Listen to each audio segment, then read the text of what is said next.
Halo sob, kembali lagi sob di channel saya sob, William Lim 25. Jadi kemarin kan kita rencana mau buat perbandingan nih Nissan Murano dan Toyota Harrier. Karena Toyota Harrier yang keburuan laku, jadi kita hanya membandingkan secara yang kurasakan aja lah. Nah, walaupun unitnya sudah tidak ada, tapi kan rasanya masih ada. Jadi apa aja sih perbedaan dari Toyota Harrier dan Nissan Murano ini? Setahu mobil ini memang sekelas gitu kan. Secara basically mobil ini dimensi juga mirip, hanya ground clearance dari Nissan Murano ya lebih pendek sedikit aja lah dibandingkan Toyota Harrier, lebih jangkung. Tapi Nissan Murano ini terasa lebih lebar dibanding dengan Toyota Harrier. Nah, jadi ini lebarnya seperti Lexus RX yang sekarang nih, yang tahun 2012-an gitu.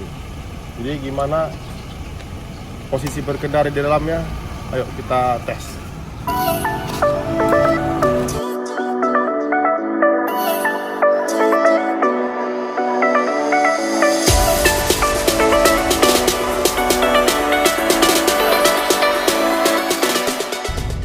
Halo sob, jadi kita sudah berada di dalam interior mobil Nissan Murano Z50 generasi pertama. Tapi ini varian yang bisa dibilang opsinya berbeda dibandingkan dengan Nissan Murano tahun 2005. Karena ini tahun 2006, kuncinya sudah keyless, seperti kayak mobil Nissan era 2010-an ke atas lah ya. Jadi Nissan Murano ini walaupun 2006 mungkin dialah pelopor dari kunci keyless dari Nissan. Mirip-mirip kunci Nissan GT-R. Jadi inilah dia kondisi di dalam kokpit mobil Nissan Murano. Nissan Murano dia mengambil desain dari Nissan Fairlady 350Z. Jadi bentuk dari setiornya dia palang 3 nih. Dan juga speedometernya ya mirip dengan mobil Nissan Fairlady 350Z yang generasi ke berapa itu ya, pokoknya yang tahun 2003-an lah. Berbanding dengan mobil Toyota Harrier dia memang diciptakan untuk luxury. Jadi memang mobil itu terasa mewah. Tetapi kalau Nissan Murano dia lebih terasa seperti sporty gitu. Jadi mobil ini juga walaupun lebar, tetapi mobil Nissan ini lebih terasa gesit dibandingkan dengan Toyota Harrier yang sedikit lebih kaku. Ya, bisa dibilang begitu. Kalau untuk kenyamanan di dalam kabin ya 11-12, tetapi Nissan Murano ini terasa sedikit lebih lebar. Betul kan kameramen? Ya. Nah, kalau untuk fitur-fitur seperti kamera samping, ya Nissan Murano juga ada. Hanya kamera depan dia tidak ada, tidak seperti Toyota Harrier yang kemarin itu. Kalau audio steering suite, ya ini sudah harusnya ada lah, karena juga mobil dulu barunya 500 jutaan. Dan fitur lainnya seperti kayak cruise control, yang Nissan Murano versi 2,5 ini tidak memiliki cruise control. Toyota Harrier kemarin ada, tapi itu juga sangat langka. Dan ini juga dilengkapi dengan mode berkendara, ada mode power, snow.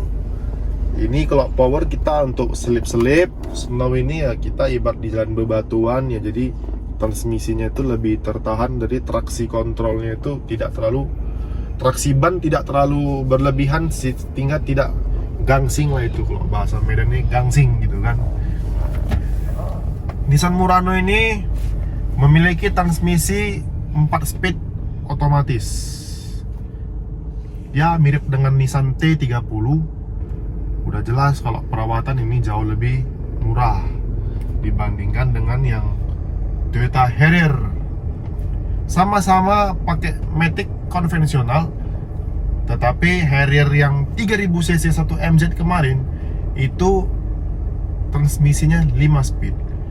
Ya kalau kita jalan jauh, trek yang jauh, mobil itu pasti sedikit lebih irit. Kalau ini rata-rata konsumsinya 1:9, 1:10. Nah, jadi gimana rasa berkendara di dalam mobil ini, ayo kita tes dulu.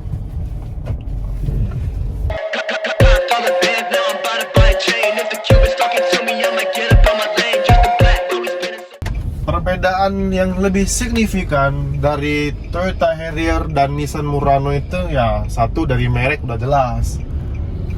Yang kedua, Nissan Murano ini memiliki sunroof yang boleh dibilang cukup lebar, tetapi tidak memiliki panoramic roof seperti Toyota Harrier. Jadi nilai jual dari Toyota Harrier mungkin itu ya.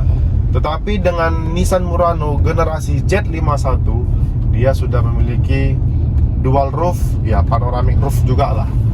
Walaupun di tengahnya ada sedikit gundukan ini ya, tapi baris kedua tetap memiliki roof yang bisa dibuka.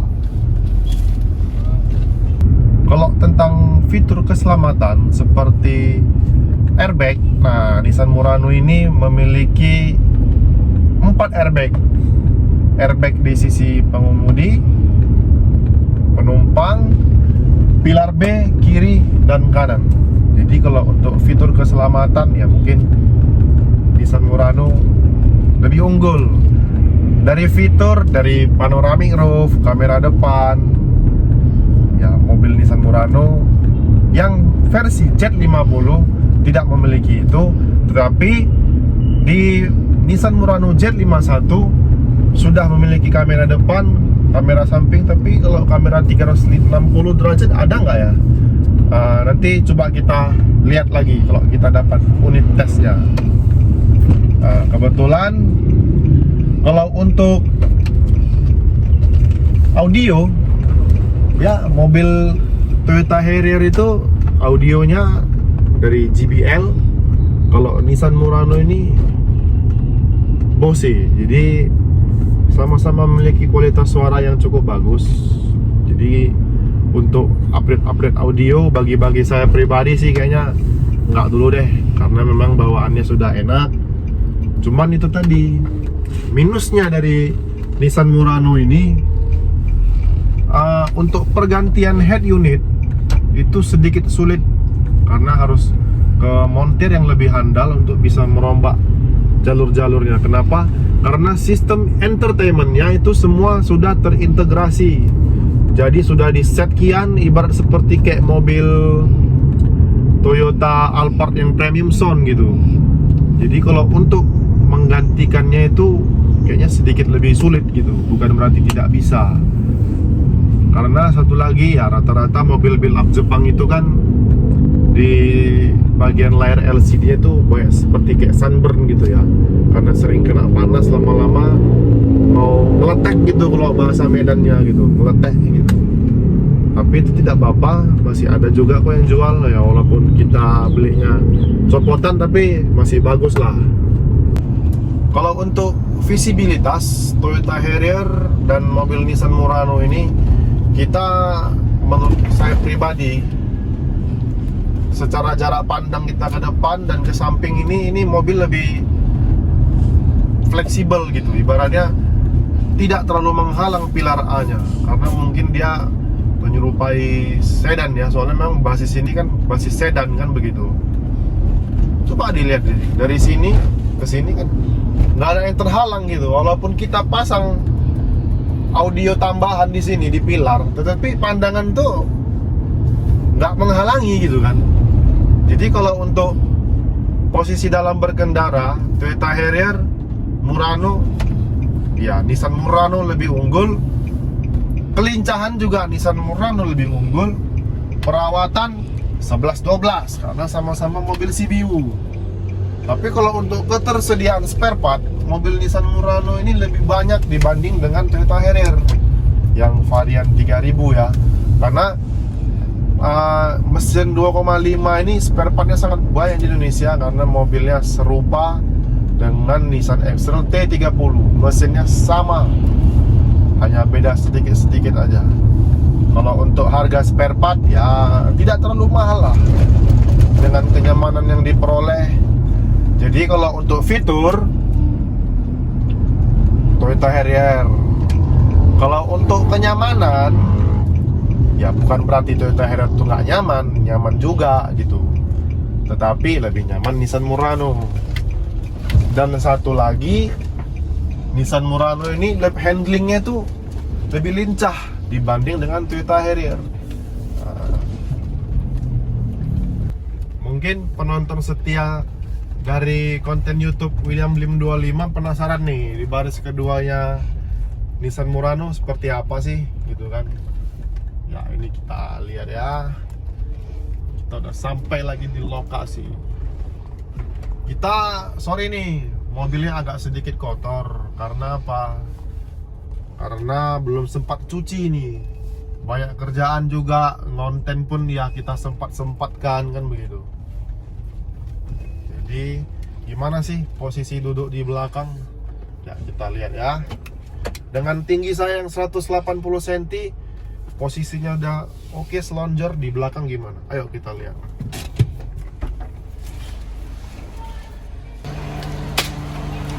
Nah, dengan posisi saya selonjoran di depan dengan tinggi badan 180 kurang lebih, tapi lihat nih, kaki gua masih sisa lagi 4 jari 5 jari ini. Jadi mobil ini lebih lebar, lebih luas dari Toyota Harrier. Cuma ground clearance-nya sedikit lebih pendek dibanding Toyota Harrier yang lebih jangkung. Pilihan semua ada di customer. Jadi mau cari lebih nyaman, handling lebih oke, Nissan Murano. Tapi kalau nyari fitur seperti panoramic roof, kamera depan, itu bagian yang 3000 cc ya. Kalau yang varian 2,4 kan nggak ada.